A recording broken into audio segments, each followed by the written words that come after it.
اعوذ باللہ من الشیطان الرجیم، بسم اللہ الرحمن الرحیم۔ السلام علیکم۔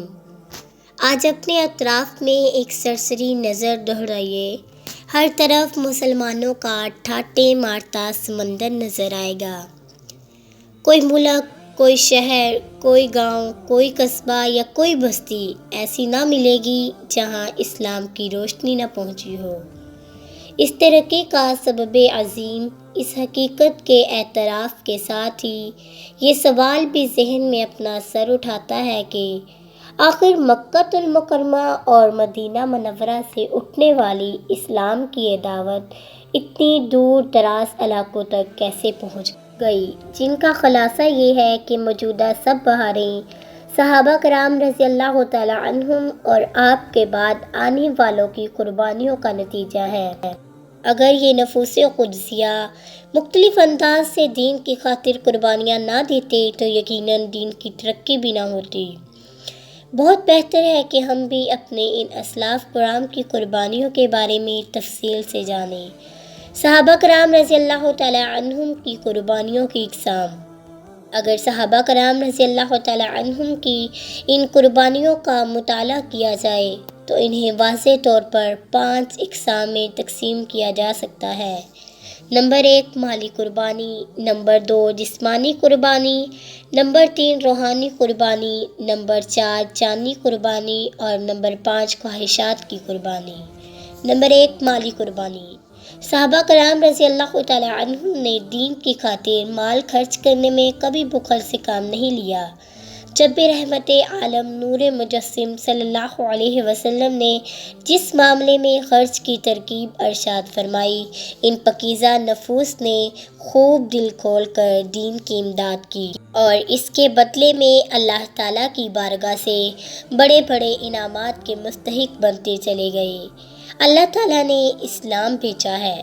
ابن عساکر نے حضرت ابن عمر رضی اللہ تعالی عنہ سے روایت کی کہ میں ایک روز رسول اللہ صلی اللہ علیہ وسلم کی خدمت میں حاضر تھا اور وہاں حضرت ابو بکر صدیق رضی اللہ تعالی عنہ بھی موجود تھے، اور وہ ایک ایسی قبا پہنے ہوئے تھے جس کو انہوں نے اپنے سینے پر کانٹوں سے لگایا ہوا تھا، یعنی بٹنوں یا تکموں کی بجائے اس میں کانٹے لگائے ہوئے تھے۔ بس اس وقت حضرت جبرائیل علیہ السلام بارگاہ رسالت میں حاضر ہوئے اور عرض کی، یا محمد صلی اللہ علیہ وسلم، آج ابو بکر نے اپنی قبا کو سینے پر کانٹوں سے کیوں اٹکایا ہے؟ سرکار دو عالم صلی اللہ علیہ وسلم نے جواباً ارشاد فرمایا، انہوں نے اپنا تمام مال مجھ پر اسلام کی ترقی کے لیے خرچ کر دیا ہے۔ حضرت جبرائیل علیہ السلام نے عرض کی، یا رسول اللہ تعالیٰ نے ان پر سلام بھیجا ہے اور فرمایا کہ ان سے کہو کہ اے ابو بکر، کیا تم مجھ سے اپنے اس فخر میں راضی ہو یا ناخوش ہو؟ یہ سن کر حضرت ابو بکر رضی اللہ تعالی عنہ نے کہا کہ میں اپنے رب سے ناخوش کس طرح ہو سکتا ہوں؟ میں تو اس سے راضی ہوں، خوش ہوں، بہت خوش ہوں اور بہت راضی ہوں۔ حضرت عثمان غنی رضی اللہ تعالی عنہ کا جذبہ۔ حضرت عبد الرحمن بن کباب رضی اللہ تعالی عنہ روایت کرتے ہیں کہ سرکار دو عالم صلی اللہ علیہ وسلم جیش اسرا، جیش لشکر اور اسرا تنگ دستی کو کہتے ہیں۔ جس زمانے میں یہ لشکر تیار ہوا تھا وہ بہت تنگ دستی کا زمانہ تھا، لہٰذا اسے کہا جاتا ہے کی تیاری کے لیے صحابہ کرام رضی اللہ تعالی عنہم کو ترغیب دے رہے تھے۔ میں بھی وہاں موجود تھا۔ حضرت عثمان رضی اللہ تعالی عنہ نے عرض کیا، یا رسول اللہ صلی اللہ علیہ وسلم، میں 100 اونٹ ماہ پالان اور سامان اپنے ذمہ لیتا ہوں۔ نبی کریم صلی اللہ علیہ وسلم نے صحابہ کرام رضی اللہ تعالی عنہم کو دوبارہ ترغیب دلائی۔ حضرت عثمان رضی اللہ تعالی عنہ نے پھر عرض کیا، یا رسول اللہ صلی اللہ علیہ وسلم، میں 200 اونٹ ماہ ساز و سامان اپنے ذمہ لیتا ہوں۔ حضور صلی اللہ علیہ وسلم نے تیسری مرتبہ صحابہ کرام رضی اللہ تعالی عنہم کو ترغیب دی تو آپ رضی اللہ تعالی عنہ نے کہا، یا رسول اللہ، میرے ذمہ 300 اونٹ ماہ پالان اور سامان کے، یہ سن کر رسول اللہ صلی اللہ علیہ وسلم منبر سے نیچے اتر آئے اور فرمایا کہ اب عثمان کے جرم و گناہ اسے کوئی نقصان نہیں پہنچائیں گے۔ امام ترمذی حضرت عبدالرحمن سے روایت ہے کہ جس وقت رسول اللہ صلی اللہ علیہ وسلم نے جیبش و عسرہ اختیار فرمایا تو حضرت عثمان غنی رضی اللہ تعالیٰ عنہ نے 1000 دینار آپ صلی اللہ علیہ وسلم کی خدمت میں پیش کر دیے۔ رسول اللہ صلی اللہ علیہ وسلم دیناروں کو الٹتے پلٹتے جاتے اور فرماتے کہ آج کے بعد عثمان کو کوئی ضرر نقصان نہیں پہنچائے گا۔ یہ آپ صلی اللہ علیہ وسلم نے 2 مرتبہ ارشاد فرمایا۔ نمبر 2، جسمانی قربانی۔ اللہ عز و جل کے ان محبوب بندوں نے راہ دین میں مالی قربانی کے ساتھ ساتھ بے شمار جسمانی مشقتیں بھی برداشت کیں۔ ان تکلیفوں کو پڑھ کر ایک حساس دل رکھنے والے کی آنکھوں میں بے اختیار آنسو جاری ہو جاتے ہیں۔ واقعی یہ رسول اللہ صلی اللہ علیہ وسلم کی صحبت کی برکت تھی کہ ان حضرات نے ان سخت آزمائشوں پر پورا اترنے کی سعادت حاصل کی، ورنہ عام حالات میں ایسی اذیتیں برداشت کرنا انسانی بس کی بات نہیں۔ نمبر 1، حضرت بلال رضی اللہ تعالیٰ عنہ نے ہوش سنبھالا تو چاروں طرف کفر و شرک کی ضلالت کو محیط پایا۔ ان کا آقا امیہ بن خلف بھی سخت مشرک تھا۔ اس کی غلامی میں آپ نے 22 برس گزارے۔ اسی اثناء میں ان کے کانوں میں دعوت توحید کی صدا پہنچی۔ یہ بعثت کا ابتدائی زمانہ تھا اور سرور عالم صلی اللہ علیہ وسلم نے بڑی رازداری کے ساتھ تبلیغ حق کا آغاز فرمایا تھا۔ حضرت بلال نیک، نفیس اور پاک باز تھے اور اعلان نبوت سے قبل بھی رحمت عالم کے اخلاق عالیہ سے بے حد متاثر تھے۔ چنانچہ دعوت اسلام ملتے ہی آپ رضی اللہ تعالیٰ عنہ نے بلا طائل لبیک کہا اور اپنے دل و جان سے آقا صلی اللہ علیہ وسلم پر قربان ہو گئے۔ آپ ان 7 سعید الفطرت ہستیوں میں شامل ہیں جنہوں نے سب سے پہلے اسلام قبول کیا۔ جب امیہ کے کانوں میں حضرت بلال رضی اللہ تعالیٰ عنہ کے اسلام قبول کرنے کی بھنک پڑی تو وہ آگ بگولا ہو گیا۔ اس نے آپ کو بلوا کر پوچھا کہ میں نے سنا ہے کہ تم نے کوئی اور معبود ڈھونڈ لیا ہے، سچ سچ بتاؤ تم کس کی پرستش کرتے ہو؟ آپ نے جواب دیا، محمد کے خدا عز و جل کی۔ اس نے کہا کہ محمد کی خدا کی پرستش کا مطلب ہے کہ تو لات و عزی کا دشمن بن گیا ہے، سیدھی طرح راہ راست پر آ جا ورنہ ذلت کے ساتھ مارا جائے گا۔ آپ نے جواب دیا کہ میرے جسم پر تیرا زور چل سکتا ہے لیکن دل پر نہیں۔ اب اللہ تعالیٰ کی عبادت و رضا ہی میری زندگی کا مقصود ہے، چنانچہ تمہارے خود ساختہ معبودوں کو درست سمجھنا اور پوجنا میرے بس کی بات نہیں۔ امیہ ایک غلام کے اس کلام کرنے سے غصے میں پاگل ہو گیا، بولا، اچھا تو پھر اس دیوانگی کا مزہ چکھ کر دیکھو کہ محمد اور ان کا خدا تجھے کیسے چھڑواتے ہیں۔ اب اس ظالم نے آپ پر ظلم و ستم کا ایک لامتناہی سلسلہ شروع کر دیا۔ مکہ مکرمہ میں ہرا کی زمین گرمی کے سبب بہت مشہور تھی۔ یہ گرمی میں تانبے کی طرح گرم ہو جاتی ہے۔ امیہ دوپہر کے وقت آپ کو اس جلتی ہوئی ریت پر لٹا کر ایک بھاری پتھر ان کے سینے پر رکھ دیتا ہے تاکہ ہل بھی نہ سکیں، پھر کہتا ہے محمد کی پیروی سے باز آ جا اور لات و عزی کے معبود برحق ہونے کا اقرار کر لے ورنہ اسی طرح پڑا رہے گا۔ اس کے جواب میں شیدائے حق کی زبان سے احد احد کی آواز نکلتی ہے۔ امیہ غضبناک ہو کر ان کو زود و کوب کرنا شروع کر دیتا ہے لیکن آپ احد احد ہی کہتے چلے جاتے۔ ایک مرتبہ اس نے آپ کو دن رات بھوکا پیاسا رکھا اور تپتی ہوئی ریت پر ان کا تماشا دیکھتا رہا۔ حضرت عمر بن عاص رضی اللہ تعالیٰ عنہ فرماتے ہیں کہ میں نے بلال کو اس حالت میں دیکھا کہ امیہ نے آپ کو ایسی گرم ریت پر لٹا رکھا ہے جس پر گوشت کا ٹکڑا بھی رکھ دیا جائے تو وہ بھن جاتا ہے، لیکن آپ اس حالت میں کہہ رہے ہیں کہ میں لات و عزی کا انکار کرتا ہوں۔ جب امیہ نے دیکھا کہ اتنی سختیوں کے باوجود اس عاشق رسول کی نبین ہمت پر شکن تک نہ پڑی تو امیہ کی آتش غضب بھڑک اٹھی۔ اس نے اپنے دوسرے غلاموں کو حکم دیا کہ بتوں کی اس باغی کو اتنی سزا دو کہ یہ محمد اور ان کے خدا کا نام لینا چھوڑ دے۔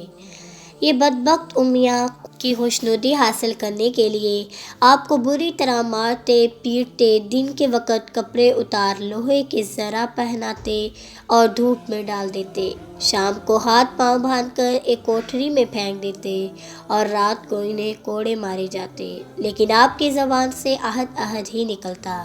علامہ ابن سعد فرماتے ہیں کہ امیہ آپ رضی اللہ تعالیٰ عنہ کو گلے میں رسی باندھ کر لڑکوں کے حوالے کر دیتا اور وہ انہیں مکے کی گھاٹیوں میں گھسیٹتے پھرتے، پھر جلتی ہوئی ریت پر لٹاتے اور ان پر پتھروں کا ڈھیر ڈال دیتے، لیکن آپ رضی اللہ تعالیٰ عنہ عہد ہی عہد کہتے، حتیٰ کہ حضرت ابو بکر صدیق رضی اللہ تعالیٰ عنہ نے انہیں خرید کر آزاد فرما دیا۔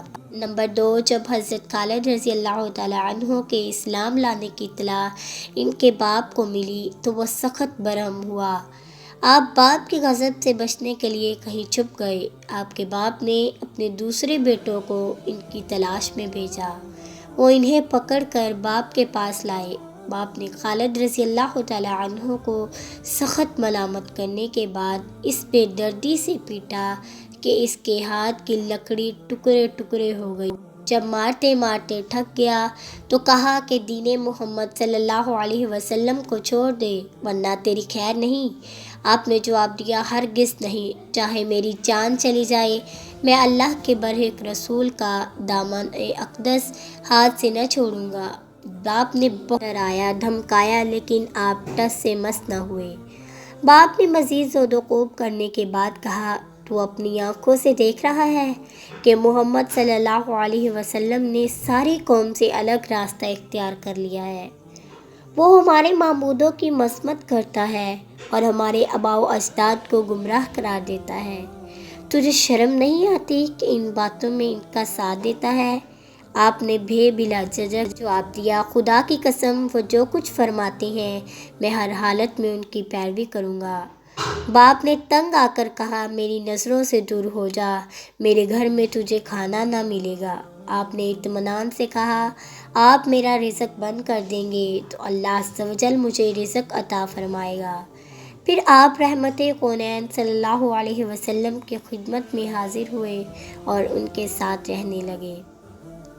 ایک روز آپ مکہ مکرمہ کے نواح میں سنسان جگہ پر نماز پڑھ رہے تھے کہ باپ کو خبر ہو گئی۔ اس نے آپ کو بلوا کر پھر ورگلانے کی کوشش کی، لیکن آپ نے کہا، میں مرتے دم تک اسلام ترک نہ کروں گا۔ یہ سن کر باپ نے اپنے سر پر اس زور سے لکڑی ماری کہ وہ 2 ٹکڑے ہو گئی۔ پھر اس نے آپ کو قید کر دیا اور کھانا پینا بند کر دیا۔ حضرت خالد رضی اللہ تعالیٰ عنہ 3 دن تک بھوکے پیاسے مکہ کی ہولناک گرمی میں قید تنہائی کی مصیبتیں جھیلتے رہے۔ چوتھے دن موقع پا کر بھاگ نکلے اور نواحِ مکہ میں چھپ گئے۔ کچھ عرصہ بعد صحابہ کرام کے دوسرے قافلے کے ہمراہ حبشہ کی جانب ہجرت فرما گئے۔ نمبر 3، حضرت عمر رضی اللہ تعالیٰ عنہ کے عہد خلافت میں جب مسلمانوں کی فتوحات کا سلسلہ شام میں داخل ہوا تو رومیوں میں مسلمانی دشمنی کا جنون اس حد تک بڑھ گیا کہ وہ جنگی قیدیوں کو بھی نہایت بے دردی سے شہید کر ڈالتے تھے۔ عرب مورخین نے لکھا ہے کہ رومیوں نے تانبے کی ایک گائے بنا رکھی تھی، اس کے پیٹ میں روغن زیتون ڈال کر نیچے آگ جلاتے رہتے تھے۔ اگر مسلمان نصرانیت قبول کر لیتے تھے تو ان کو چھوڑ دیتے تھے اور اگر دین ترک کرنے سے انکار کر دیتے تو انہیں کھولتے تیل میں ڈال دیتے۔ حضرت ابو فقیہ امیہ بن خلف کے غلام تھے۔ جب آپ نے اسلام قبول فرمایا تو اس نے مختلف انداز سے ستم ڈھانے شروع کر دیے اور اپنے اہل خاندان کو بھی ہر طرح کی اجازت دے دی کہ جب جی چاہے اس مظلوم پر ظلم کے پہاڑ توڑ دیں۔ یہ ظالم تپتی ہوئی ریت پر دوپہر کے وقت آپ کو منہ کے بل لٹا دیتے اور پیٹ پر ایک وزنی پتھر رکھ دیتے، حتیٰ کہ آپ ہولناک گرمی اور ناقابل برداشت اذیت سے بے ہوش ہو جاتے۔ ایک دن شقی القلب امیہ نے آپ کے دونوں پاؤں میں رسی باندھی اور انہیں بری طرح گھسیٹتا ہوا باہر لے گیا۔ اس وقت دوپہر کا وقت تھا اور سورج آگ برسا رہا تھا۔ ظالم نے آپ کو ریت پر ڈال دیا۔ امیہ کا بیٹا صفوان بھی باپ کے پیچھے پیچھے وہاں پہنچا اور حضرت فقیہ سے پوچھا، کیا میرا باپ تیرا رب نہیں؟ آپ رضی اللہ تعالیٰ عنہ نے جواب دیا، ہرگز نہیں، میرا رب اللہ تعالیٰ ہے جو سب کا خالق و مالک ہے اور جو سب کو روزی دیتا ہے۔ صفوان کو اس جواب پر بے حد غصہ آیا اور اس نے آپ کا گلا اتنی زور سے دبایا کہ آپ کی زبان باہر نکل پڑی اور بالکل بے حس و حرکت ہو گئے۔ ظالموں نے سمجھا کہ ختم ہو گئے ہیں، لیکن ابھی بھی زندگی کی رمق باقی تھی۔ حسن اتفاق سے اس وقت حضرت ابوبکر صدیق رضی اللہ تعالیٰ عنہ وہاں سے گزرے۔ انہوں نے یہ دردناک منظر دیکھا تو دل بھر آیا۔ اسی وقت آپ نے انہیں خرید کر آزاد فرما دیا۔ ہجرت سے قبل حضرت سعد رضی اللہ تعالیٰ عنہ کی زندگی کا سب سے تابناک باب وہ ہے جس میں آپ 3 سال تک آقا صلی اللہ علیہ وسلم کی رفاقت میں شعب ابی طالب میں محصور رہے۔ شعب ابی طالب کی محصوری اگرچہ بنی ہاشم اور بنی مطلب سے مخصوص تھی، لیکن آپ نے ہاشمی اور مطلبی نہ ہونے کے باوجود اللہ تعالیٰ اور اس کے رسول صلی اللہ علیہ وسلم کی خاطر بنو ہاشم اور بنو مطلب کا ساتھ دیا اور ان کے ساتھ 3 سال تک ہولناک مصائب برداشت کرتے رہے۔ اس زمانے میں بے کس محصورین بعض اوقات درختوں اور جھاڑیوں کی پٹیاں ابال کر اپنا پیٹ بھرتے تھے۔